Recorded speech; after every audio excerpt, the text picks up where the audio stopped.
So now that we're like almost a week into Season of the Wish, I think it's time we talk about Season of the Witch.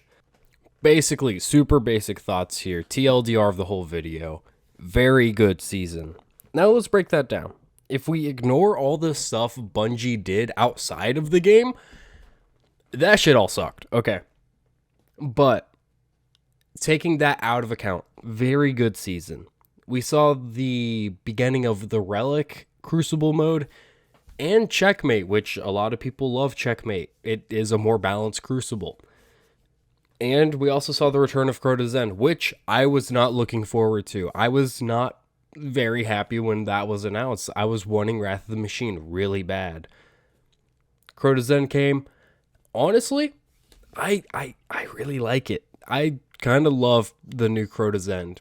It's different from other raids because instead of it's more of an endurance race, which it does lose part of that charm when you're not in contest mode and having to worry about the chalice.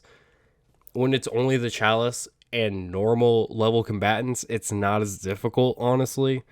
But I'm excited for master version of it.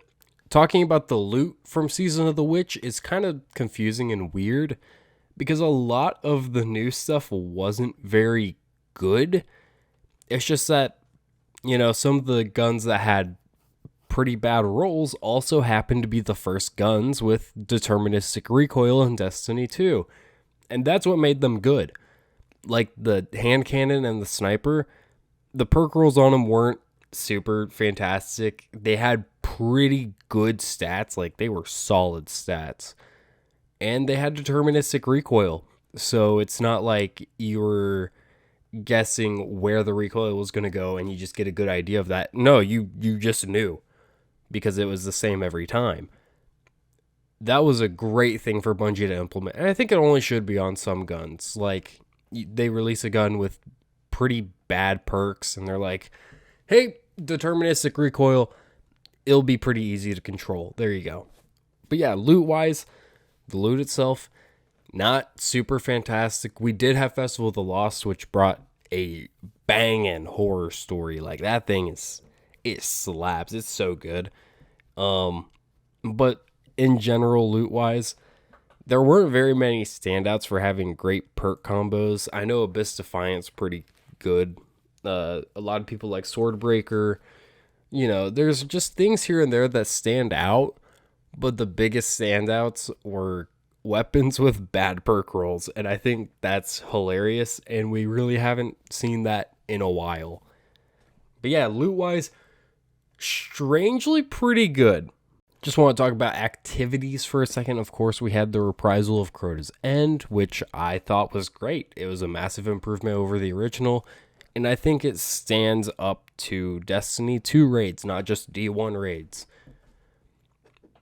And other activities came in Season of the Witch. I really like Savathûn Spire. I would love if that was in the Strike playlist, not available as a Nightfall ever.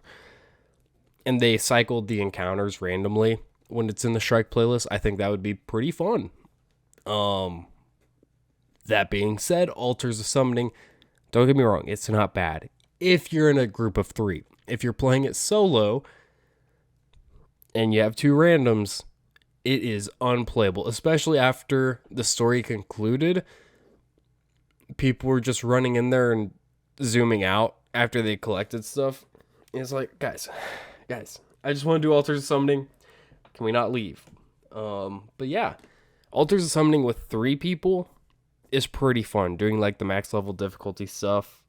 But doing it solo with randoms is unbearable. I don't know why I hate it so much. I just can't stand it. No one knows how to do anything. And it feels like I'm trying to juggle too many things at once, honestly. So yeah, Altars of Summoning, great. But with matchmaking, that really hurts it, in my opinion. And it's kind of hard to talk about this season without going over deck building. That was a massive part of this season's content.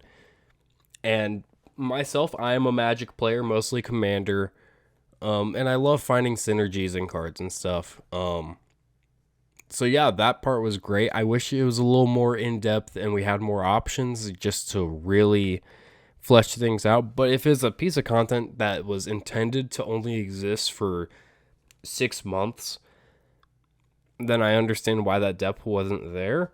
Now we're going to be with it for almost a year, which they didn't know at that time. But I would love to see deck building come back into Destiny and for it to have more depth to it, more options, maybe branching out trees, things like that. But yeah, I think it was a great step.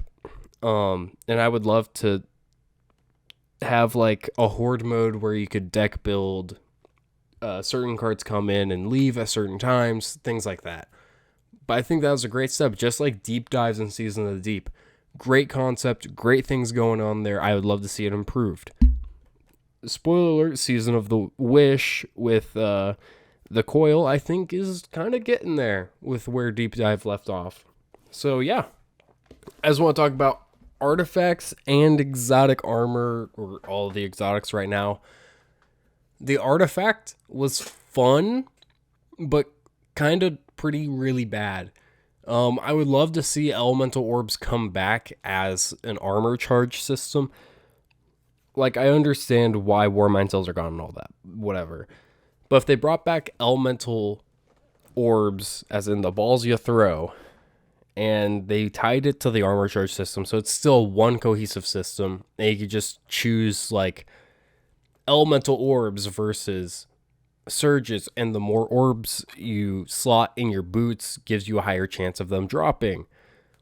And then you could add one for stasis, where it slows enemies nearby. And you can make it to where Strand, if you're on Strand and you have elemental orbs on, it makes the Tangle cool down a little faster. That's just an idea, though. And then you could have different mods help with it. Like, you could bring in elemental munitions. That was a great one. An armor charge thing where hitting enemies with orbs makes them deal more damage, whatever. There's different ways you could go about it that I think could be really fun and bring back really interesting builds like we had with Warmind cells that we really don't have anymore. Everyone's just running surge mods and like emergency reinforcement and maybe a couple stat mods. That's about it. That's as deep as armor charge kind of goes, is surges. So I would love to see orbs placed in the boot slot. Like, hey, you can go with surges or orbs or both. You just kind of have to sacrifice something, probably. But the exotics, excluding Necrochasm, very fun, extremely imaginative. Exdirus, very fun to use, especially paired with the Hunter Gauntlets, the Mothkeeper Wraps, because they just synergize so well. It's a Thorn Necrotic Grip type of thing. It's just full on synergy there. I'm glad Necrochasm has that synergy with Necrotic Grips too. Warlocks, you got Briarbinds, very good exotic. Not my favorite. I probably wouldn't use it personally, but that's just me. Titans, my favorite exotic of the three. Pyrogale Gauntlets. Love those things. They're so good. They are part of the reason I play a lot of Titan right now. The other half of that reason is Banner of War. Banner of War is like unbelievably strong, even still after the nerf. Warlocks, of course, got another great one with Weave Walk. Hunters, you also got a great one with Maelstrom. Yeah, great Strand aspects this season. They just were great. Yeah. And that's like most of the season. Now we got to talk about the seasonal story. The seasonal story and the lore tied to it. Excellent. Great stuff all around. Except one thing. The season finale. Not the Imbaru engine stuff where we find the pattern on Savathun's wings and all that. And the Amkar egg. No, not that. Talking about where Eris kills Savathun, becomes the strongest hive god in the universe to ever exist, and snatches Xivu Arath out of her throne world. Well, separates her from her throne world, so she's just a knight, basically. That ending cutscene was a stumble, honestly, and I understand they probably didn't have the budget to make the cutscene different than what it ended up being. I know they don't want specific stuff and all that, but I think it would have been cool if when Eris ascended, we saw her like we saw things from her perspective, and it just felt like this immense like void, and she was the only thing standing. I think that could have been really cool and really shown kind of where she stood in the power rankings of the universe, basically.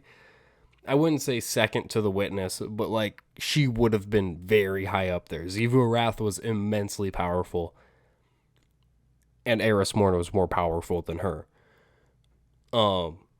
But yeah, her separating her from her throne world leads to us being able to do cool stuff in the future, I guess. I thought a duel would have been cool, or them being locked in battle forever, because every swing Eris takes at Xivu Arath is a swing of vengeance, making Eris more powerful, but it's also a swing at Xivu Arath, making her more powerful. I think confirmation that Eris has a throne world would have been cool. I think she does, personally. I don't think she just separated Xivu from her throne world. I think Eris took her throne world, because there was so much emphasis early on in the season and the season's lore about Marasov making her own throne world and basically skating on Oryx's to make it.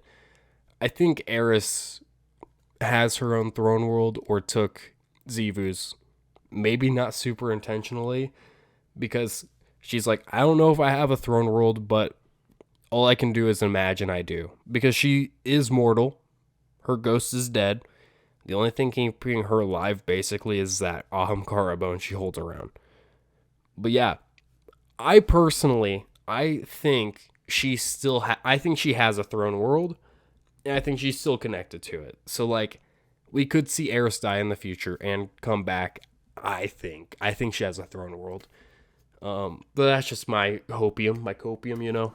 I almost forgot like completely to talk about the Mbaru engine, and I'm gonna like lightly touch on it. Really cool that we had a community puzzle. We don't get those very often. Glad to see them come back, and I hope we get more in the future, more bigger, better ones. Mbaru engine was really cool and really different, but it doesn't like top Niobe Labs, which that was bugged unfortunately, or the Corridors of Time, which had a bad reward. It just so happens. But yeah, Mbaru engine was really cool. I want to see more stuff like that in the future. But yeah, overall, very good season. Yes, there was some stumbles here and there. Yes, Bungie, in not the game, in real life, doing awful things throughout the season. Not even going to gloss over that. Yeah, no, they screwed up a lot in real life. But, you know, the work they did like 6 months ago to bring a season of the Witch, it paid off. It was really good, in my opinion. And it's just going to be overshadowed throughout time because of that. So, that's just how that is. Overall, I really liked it. It's up there for me on some of my favorite seasons. The main things holding it back are the artifact mods and that ending cutscene. But that ending cutscene being a little bad is still better than like most seasonal stories, like fucking Undying, Hunt, Worthy. I can't stomach those, but Witch is very good. So yeah. That's going to be it for this video. Please like, comment, subscribe. Tell me what you thought of Season of the Witch on its own merits, because this was made... It was made probably like 9 months ago now, because they work on things 6 months ahead. Except expansions, I think they get more time. Not just Final Shape with its delay. So, yeah. Tell me what you think. And, yeah, I'll see you next time.